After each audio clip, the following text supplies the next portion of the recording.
3, 2, 1, ignition. Another milestone for China's space program. The Shenzhou 15, known as the Divine Vessel, lifting off from the Gobi Desert for the Tiangong space station.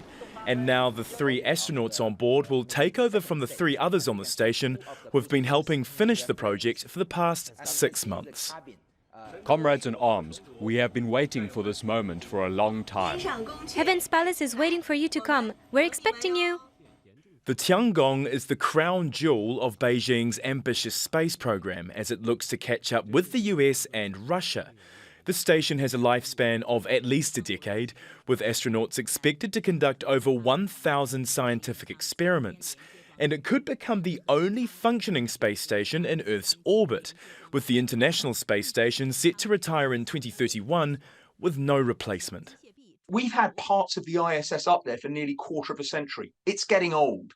And so as a brand new structure with new technologies on board, modern hardware, this is really going to add to the capacity of humanity to conduct that type of research in this unique environment. Tiangong's final module successfully docked earlier this month.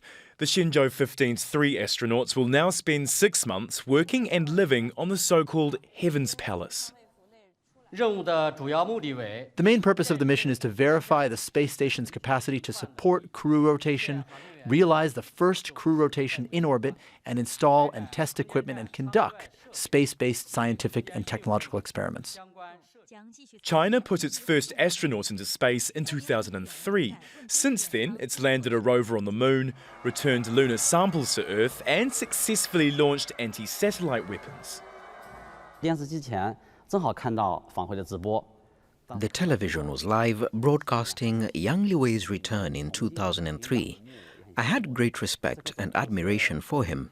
The seed was planted in me for the first time. Being an astronaut, the first thing is that you can make a greater contribution to the country and you can fly higher and further. Last year, Beijing launched the most space missions of any country, as it takes one more step towards what President Xi Jinping says is his eternal dream, for China to become a space power. Baird, Al Jazeera.